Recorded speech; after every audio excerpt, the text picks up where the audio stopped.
going to sync it up. Ah! Oh, no, wait. Okay, this is the real one. No! No!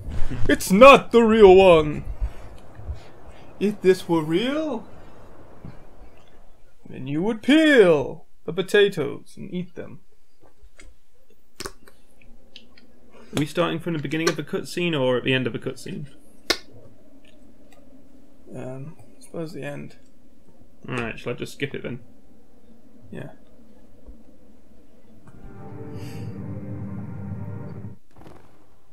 And I'll start off.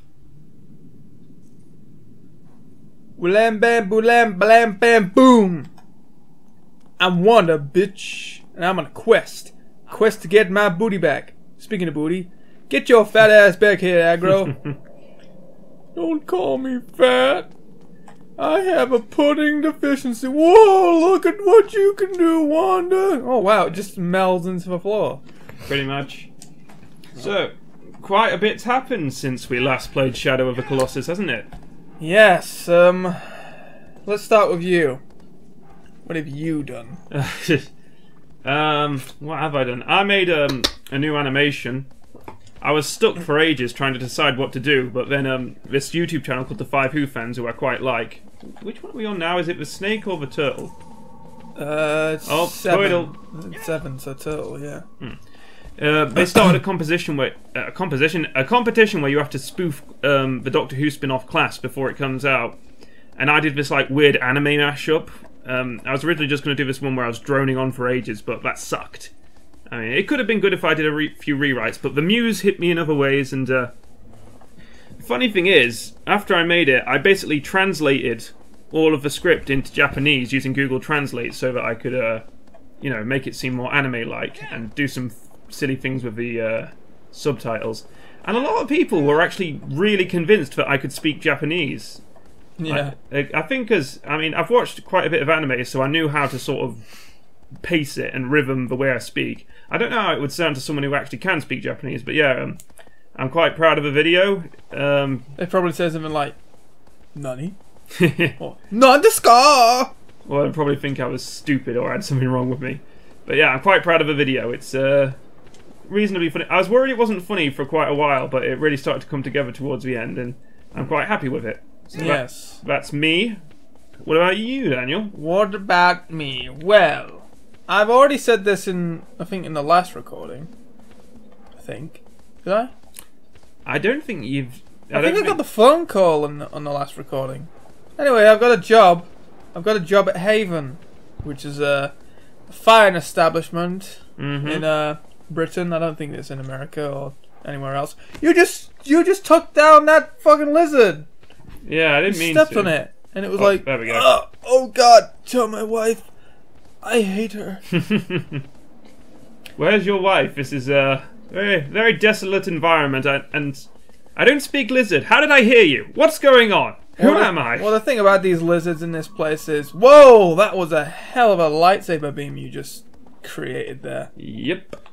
But yeah, the lizards were all, well, I'd say there's a lid for every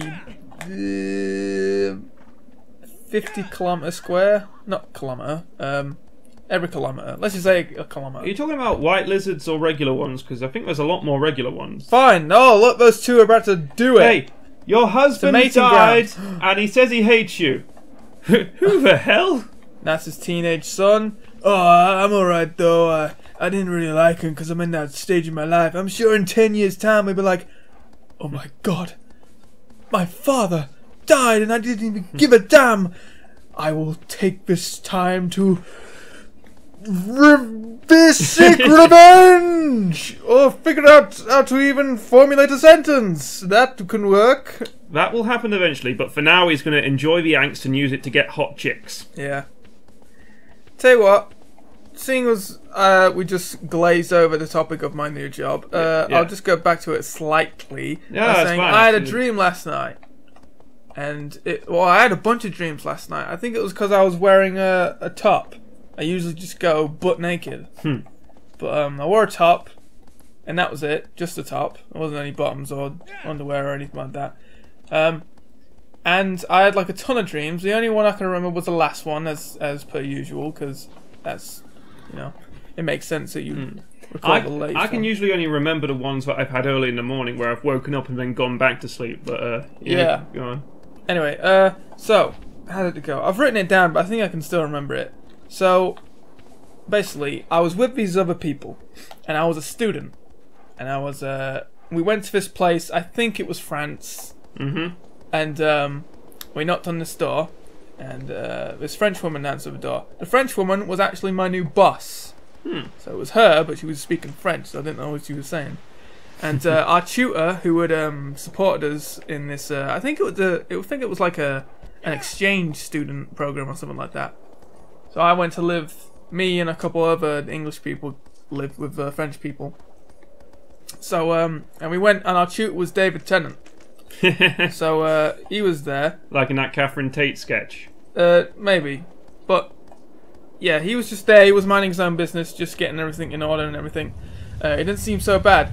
And then we went into the building, and David Tennant and my boss decided to just have a chat somewhere else. And there was this bookshelf, and we were looking at all these bookshelves, and he was saying, yes, you have to learn all of this. These are all the books on the language you'll have to learn, because you need to learn the language before you can start learning here. And he said, okay. And then we looked at them, and was like, for some reason, there was 4 books of each issue. So like, issue 1, there were 4 copies of it. Issue 2, 4 copies of it, and so on. It went to like 24. And so me and the students were just having a look through. I took like a couple, so I wouldn't forget where they went. They took like a big wad of them, and they didn't remember where they went. Then they just left the building and left all the books on the floor for me to deal with. And David Tennant came along, and he was pissed. He was like, "What the fuck are you doing? You've ruined everything!" And I was like, "No, it wasn't me. It was even enough. I've had it with you. Did he regenerate? You are expelled from this program." Did he regenerate into Peter Capaldi when he got really angry? No, nothing like that. He just stormed out in a strop. And I was chasing him, trying to convince him that it wasn't me, it was the other people who were being assholes. Shit. And essentially, he left the building, started just storming out, and he was just like marching towards this field. He was marching through this marshland. And I was like, no, come on, you've got to listen to me. At this point, I'm still following him, I'm still trying to convince him. Then all of a sudden he hops on a a quad bike, came out of nowhere, and so I start to lose him. I'm running, but I can't quite catch up. Then he heads towards a caravan, and I can only assume that's his caravan, and he just like stays there. And I said, "Hey, if you won't believe me, I'll burn down your caravan." And he goes, "You wouldn't fucking dare." He goes right up to me, and then I realised there's like a matchbook in his pocket. I take one of the matches out of it, and I start striking it. And he puts the first one out, and I'm like, no, this is now gonna go down. You've pissed me off, and now I'm gonna get even with you. And then I get another one out. I strike it. It's lit. I look at him dead in the eye, and he's got like that awful face. It's like, I'm gonna fucking kill you if you do anything to my caravan. And then the dream ended. Well, that was a bit of a weird dream. It was, yeah. It was better than your last story, though. Oh yeah, that one. He was just telling this one story at Grand's house that when you were doing trying to explain a bit you would do if you were a stand-up comedian, and it just kept going and going, and just when you thought it seemed like it was going somewhere, it went. Were you actually listening to anything I was saying? Yes, I understood. You were talking. You were trying to do a bit saying how to deal with hecklers. Yeah. And it went on and on. And just when I thought you were about to like make a point, you went, "Okay, so the first step is identifying the heckle. That's the first point. So once you've done that, you need to do that to get onto the next bit." And well, okay, just to say something, I had only just in a split second thought of the whole thing and not put it into practice. So of course I wouldn't sound like totally interesting or anything. Well, we could certainly tell. You should have climbed up. No, I guess you're okay. Look at his turd-like tail. TLT, I call that. Turd-like tail. Well, look at Aggro down there going, "Hey, do you need some help?" Well, too bad, because I don't have fingers to climb. Oh, can you imagine You know what's a weird thing? Like, okay, if you just try and imagine this, it's a bit... For me, it was a bit hard to comprehend, but I got my head around it eventually. But if you replaced the hooves with people hands, and the people hands with hooves, or like any other animal that has like different, like if they have claws, talons, you know, anything like that. Yeah. How weird do you think that'd be? I think I'd quite like to have talons for feet. That'd be quite weird. Because they're really flexible. You mean a bit like the deer from Adventure Time? What deer? You know the deer that takes off his hooves like sleeves and he has hands under them? Oh right, yeah.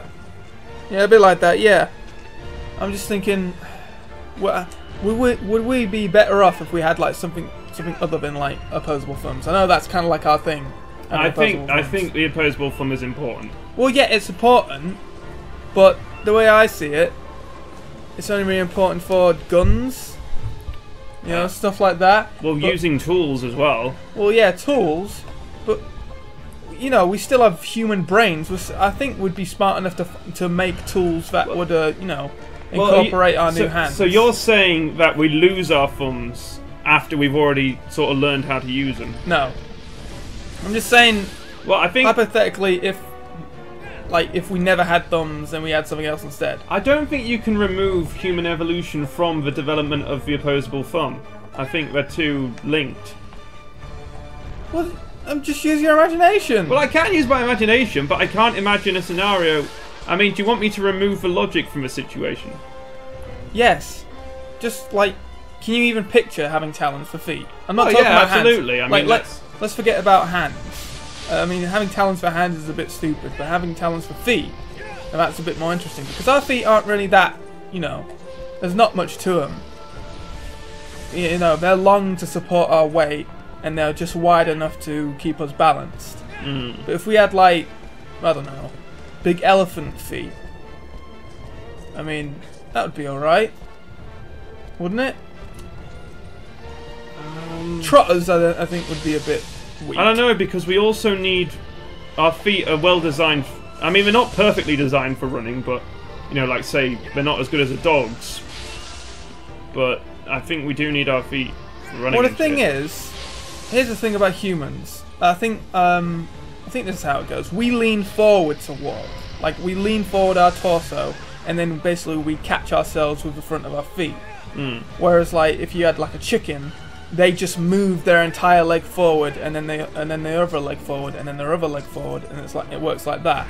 Apparently, I mean, you say that, but I think I don't do that. What do you do? Well, I don't know. You guys seem to have a big problem with it the other night. Everyone, I don't know why. What brought it about? I can't remember. But we were just hanging out at Grand's, having like our weekly card game, and everyone just started getting on at me for my shitty walk, apparently, and like. They're just saying, hey, stand up straight. And I thought I knew how to stand. I thought I knew how to walk. But everyone's just going, no, you idiot, Andrew. Well, okay. Oh, it was frustrating. For me, I don't really give a shit how you stand.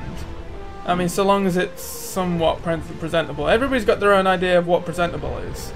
Like, I think Gran and Mum are a bit more old school, and you know they want you to have a straight back, and you know your shoulders to be back. Well, I thought I was. They kept telling me to stand up straight, but apparently I wasn't doing it. Well, your shoulders aren't arch forward, which is a bit weird. That's because I think that's because I'm always hunched over a computer whenever I'm animating and stuff. Yeah, probably that is the case. Yeah.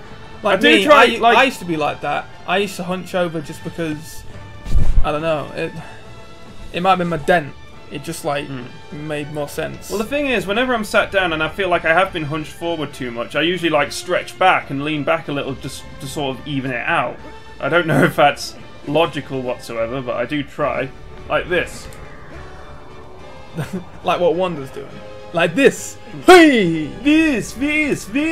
You spent a lot of time on this one Colossus. Well, that's because I was cocky and I tried to do a standing stab. Well, like, you know, jump and grab and all that. Why would you do this?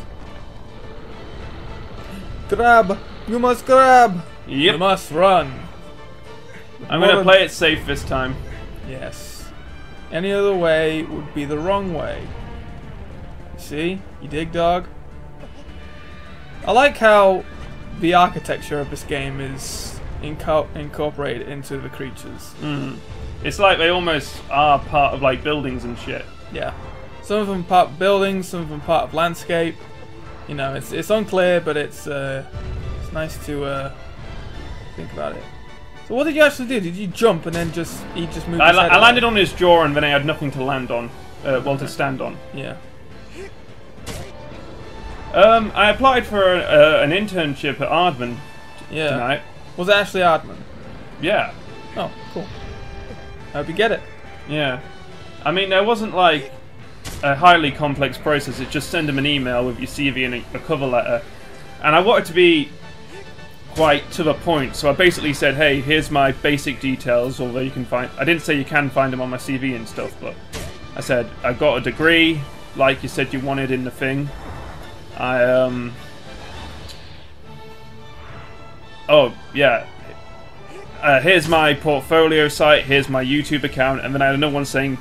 basically, they want a story intern, who's someone who can like do storyboards and develop a story and stuff like that. So I picked out 2 of my videos saying, for story focus, here's 2 I'm quite proud of. And I think which ones did you pick? Treasure, and I wasn't sure if I should do this, but I think it's all right. I'd sort of put in brackets. I said, I wanted to make this a long-running solo series. As such, I didn't want to set the animation bar too high for pragmatic, for the sake of pragmatism. So that's just sort of saying, I said there are bits of good animation there, but it's mostly quite static. Yeah. And in my next one I said, this is an animation, but as it is an exercise in creative writing. I said exercise in creative writing, no animation, but I felt it relevant. Yeah. So yeah, hopefully, I'm hoping if I don't get the position, I at least get some good feedback from them and say, you know, best wishes. It seems like they're the type of company that would, pull a good show, run a good show. Yeah. Don't put it over there, give it to me. Good show! Jolly good show! You defeated the 9th Colossus! Ooh! And in just... oh, shit! 20 minutes or something. 25 minutes. Oh. Well, that's since your last save. It took you about... Oh, no. It was about 17 minutes. That's not bad. Well, if you say so, then I believe you. Actually, my name is Fucker too.